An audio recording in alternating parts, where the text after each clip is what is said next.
Hello दोस्तों, कैसे हैं आप सभी। उम्मीद करती हूँ आप सभी भी बहुत अच्छे होंगे। दोस्तों, अक्सर कई बार ऐसे कुछ पेशेंट्स होते हैं जिनकी रिपोर्ट्स में कोई भी प्रॉब्लम नहीं होती है, जिनके अंदर भी कोई दिक्कत नहीं होती है, फिर भी वो कंसीव नहीं कर पाते हैं। आज के ज़माने में इनफर्टिलिटी रेशियो काफ़ी ज़्यादा हाई हो चुका है। तो पता है आपको ऐसा क्यों होता है? रिलेशन के तुरंत बाद कुछ ऐसे मिस्टेक्स होते हैं जो नहीं करने चाहिए। नंबर 1 फर्स्ट मिस्टेक ये होता है कि महिलाओं को काफ़ी ज़्यादा, जब आप कांटेक्ट में रहते हैं उसके बाद स्पेशली महिलाएं ऐसा करती हैं कि वो यूरिन पास करने चली जाती हैं। तो अगर आपको अनएक्सप्लेन्ड इनफर्टिलिटी है, अगर आपके फर्टिलिटी को बढ़ाना है या फिर इनफर्टिलिटी क्यों है इसका पता नहीं लग पाया है, आप हेल्दी हैं, आपके पीरियड्स भी आ रहे हैं, रिपोर्ट्स भी नॉर्मल हैं, तो आपको कम से कम रिलेशन के बाद तुरंत से वॉशरूम का यूज़ नहीं करना चाहिए। इसलिए नहीं करना चाहिए फ्रेंड्स, क्योंकि जब आप वॉशरूम यूज़ करती हैं तो ग्रेविटी की वजह से जितना भी लिक्विड होता है वो सीमन जो भी है वो बाहर आने के काफ़ी ज़्यादा चांसेस होते हैं। इसीलिए अगर आप इनफर्टिलिटी फेस कर रहे हैं तो आपको कम से कम थोड़े वक्त के लिए लेट के रहना बहुत इंपॉर्टेंट होता है। बट कांटेक्ट बनाने के बाद जो यूरिन का सेंसेशन है वो कई सारी महिलाओं में बढ़ जाता है, उनको काफ़ी ज़्यादा प्रॉब्लम होती है, यूरिन जाना ही पड़ता है। तो ऐसी कंडीशन में कांटेक्ट के पहले ही यूरिनेशन का काम कर लीजिए, उसके बाद कांटेक्ट बनाइए। आपके लिए ये काफ़ी ज़्यादा फ़ायदेमंद होगा, इसीलिए मैं आपको सजेस्ट कर रही हूँ। नेचुरल तरीका सबसे ज़्यादा अच्छा होता है, इसमें बच्चा भी हेल्दी कंसीव होता है। कई बार ऐसा होता है कि हम ट्रीटमेंट कराते हैं, इंजेक्शंस लेते हैं हमें कंसीव कराने के लिए, लेकिन बाद में जाकर के वो ख़राब हो जाता है, फेल हो जाता है। इसलिए नेचुरल छोटी छोटी सी जो टिप्स होती है ना, वो भी काफ़ी ज़्यादा वैल्यूएबल होती हैं। इसलिए किसी भी बात को लाइटली नहीं लेना चाहिए अगर आपको प्रेगनेंसी कंसीव नहीं हो रही है। अगर आप एडवांस ट्रीटमेंट की प्रक्रिया देखेंगे IVF की, तो आपको काफ़ी ज़्यादा पहले बार में बहुत ज़्यादा प्रॉब्लम फेस करना पड़ता है। इसीलिए ये सारी चीज़ें एडवांस ट्रीटमेंट ना करानी हो, इसीलिए आपको जो मैं टिप बता रही हूँ वो ज़रूर फॉलो करिएगा, इसको लाइटली बिल्कुल मत लीजिएगा। इससे कई सारी महिलाओं को कंसीव हुआ है, तभी मैं आपके साथ शेयर कर रही हूँ। इसीलिए कांटेक्ट के बाद तुरंत से आपको वॉशरूम नहीं जाना है, कम से कम 15 से 20 मिनट आपको लेटे रहना है।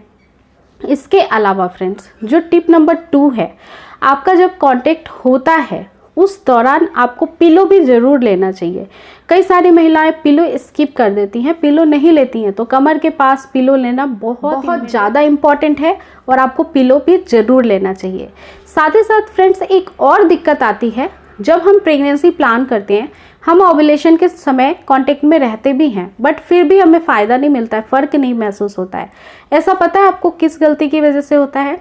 केवल स्ट्रेस लेने की वजह से। ये स्ट्रेस जरूरी नहीं है कि पुरुषों में हो, ये स्ट्रेस महिलाओं को काफ़ी ज़्यादा इम्पैक्ट करता है।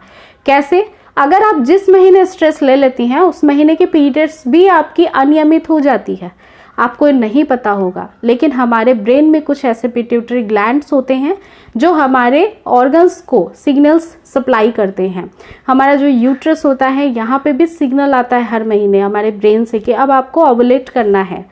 तो जो ये फंक्शन होता है ये पूरी तरीके से ख़राब हो जाता है। इसीलिए जब आप स्ट्रेस लेती हैं ओनली फॉर बेबी, तो आपको ये नहीं करना है। आपको आपके रिलेशन को एंजॉय करना है, आपको एक बॉन्डिंग बनानी है आपस में, और ये बॉन्डिंग जो है वो हैप्पीनेस वाली होनी चाहिए, स्ट्रेस वाली नहीं होनी चाहिए। अगर आपको फैमिली प्रेशर है, अगर आपको सोशल प्रेशर है, तो इन सब चीज़ों को आप जब कांटेक्ट बना रहे हैं उस समय साइड में रखना इम्पॉर्टेंट है। वो आपके लिए ही इम्पॉर्टेंट है अगर आपको बेबी कंसीव करना है, क्योंकि आपके हार्मोन्स अच्छे से वर्क करें, इम्बैलेंस ना हो जाए हार्मोन का। इसलिए हैप्पी रहना इम्पॉर्टेंट है। आप अपने आप को खुशनुमा रखने के लिए, आप अपने आप के लिए जो काम आपको अच्छा लगता है, कंफर्टेबली फील कराता है, हैप्पी मूड में, वो आपको ज़रूर करना चाहिए। आपको अच्छे न्यूज़ पढ़ने चाहिए, वीडियोस देखने चाहिए, टीवी वॉच करना चाहिए, म्यूज़िक सुनना चाहिए, ट्रैवल करना चाहिए। इवेंचुअली हर पर्सन का एक अलग अलग अपना कंफर्ट जोन होता है हैप्पीनेस के लिए, तो वो आपको करना बहुत इंपॉर्टेंट है, बिना किसी भी स्ट्रेस को, बिना किसी भी प्रेशर को लिए हुए। फैमिली प्रेशर हो या सोशल प्रेशर हो, उन सब को आपको दूर रखना है। इसके अलावा फ्रेंड्स, कुछ एहतियात बरतनी चाहिए। अगर आप रिलेशनशिप मेंटेन कर रहे हैं, उसके बाद आप थोड़े समय 15 मिनट 20 मिनट ले जाएंगे, कोई प्रॉब्लम प्रॉब्लम नहीं होगा, बट इससे ज़्यादा नहीं लेटे रहना है, उसके बाद इन्फेक्शन होने के चांसेस होते हैं। क्योंकि जो स्पर्म होते हैं उसमें बहुत फास्ट मूविंग कैपेसिटी होती है, वो बहुत अच्छे गुड स्विमर होते हैं, इसीलिए वो काफ़ी जल्दी तैरकर अंदर फैलोपियन ट्यूब तक पहुंच जाते हैं, यूट्रस तक। इसलिए आपको परेशान होने की ज़रूरत नहीं है। कई बार ये भी आता है कंसर्न कि मैम हमारा सारा कुछ फॉल आउट हो जाता है, सब कुछ वाटर बाहर निकल जाता है। तो डियर, वो वाटर है, वो सीमेंट का पानी है जो कि बेस्टेज ऑफ वाटर होता है। इसके अंदर जैसे पानी के अंदर मछली तैरती है, सेम इसी के तरीके से हमारे सीमेंट के वाटर के अंदर स्पर्म्स भी मूवमेंट करते हैं। फ्रेंड्स, उसमें काफ़ी स्पीड होता है, काफ़ी ज़्यादा उसमें अच्छी मोर्टेलिटी होती है, जिसकी वजह से बहुत अच्छे से स्पीड करते हैं। कुछ ही मिनटों में वो आपके फैलोपियन ट्यूब तक पहुंच जाते हैं और डिपॉजिट हो जाते हैं आपके बर्थ कैनाल में। इसलिए स्ट्रेस नहीं लेना है। जो सीमेंट का वाटर आ रहा है वो नेचुरल है, वो बाहर आएगा ही, क्योंकि वेस्ट ऑफ वाटर है, तो वो आपके शरीर से बाहर चला जाएगा। जो काम की चीज़ें हैं वो कुछ ही सेकेंड्स, मिनटों में अंदर पहुँच जाती हैं, इसलिए कुछ मिनटों तक आपको लेट कर रहने की ज़रूरत होती है। लेकिन आप अपनी फर्टिलिटी को बूस्ट करने के लिए, अपने प्रेग्नेंट होने की क्षमता को बढ़ाने के लिए लेकअप द वॉल पोजीशन कर सकती है आफ्टर इंटरकोर्स। इसके अलावा फ्रेंड्स, जब आपका ओवुलेशन पीरियड में आपने ट्राई किया, बहुत बार महिलाओं को ओवुलेशन पीरियड की जानकारी नहीं होती है। ओवुलेशन पीरियड में कुछ इंडिकेशन होता है, जिस पे सेपरेट वीडियोस मैंने बनाई हुई है। ओवुलेशन इंडिकेशन में आपको 3 यहाँ पे बताती हूँ, जो काफ़ी ज़्यादा इंपॉर्टेंट होते हैं, जो साइंटिफिकली प्रूवन है। तो आप इनको ज़रूर अपने बॉडी में फील करना स्टार्ट करिए। और ये सिम्टम्स फील करने का सबसे बेस्ट टाइम होता है आपके पीरियड के 10वें दिन से। वो कभी भी हो सकता है, आपको 12वें दिन, 13वें दिन, 14वें दिन, 16वें दिन, कभी भी हो सकता है। बट आपको एक्स्ट्रा अवेयरनेस 10 डेज से ही रखना है। फर्स्ट ऑफ ऑल, जिस साइड से आपका एग निकलता है, ओवुलेट होता है, एक फॉलिकुलर मैच्योर्ड होकर बाहर आता है आपके ओवरीज से, उस साइड में क्रैम्प की प्रॉब्लम होती है, जिसको हम ओवुलेशन पेन भी कहते हैं। वहाँ पे हल्के फुल्के सी क्रैम्पिंग होती है ओवुलेशन की, और ये राइट या लेफ्ट साइड में नाभि के नीचे हो सकती है। जो सेकेंड सिम्टम्स होता है वो होता है डिस्चार्ज का जाना, क्योंकि जब एग निकलता है, अब अगर हम नॉर्मली एग देखें खाने वाला, तो उसके अंदर भी लिक्विड होता है, वो पारदर्शी होता है, चिपचिपा होता है, स्ट्रेच करता है।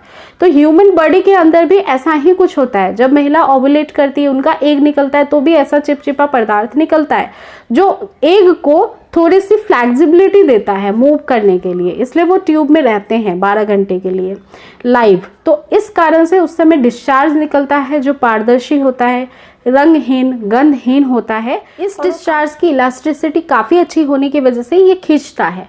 तो वो भी एक लक्षण है जो कि काफ़ी इंपॉर्टेंट है, आप अपने बॉडी में चेंजेस के तौर पे फील कर सकती हैं। अगर ये दोनों ही चीज़ें पता नहीं लगती है, तो बॉडी का टेम्परेचर नोट करिए, और जिस दिन पीरियड आता है ना, उसी दिन से मॉर्निंग में उठिए, विदाउट ब्रश किए हुए मुंह में एक थर्मामीटर जबान के नीचे डालना है। कुछ सेकेंड्स में आपका जो थर्मामीटर में है बॉडी का टेम्परेचर आ जाएगा, उसको नोट करना है।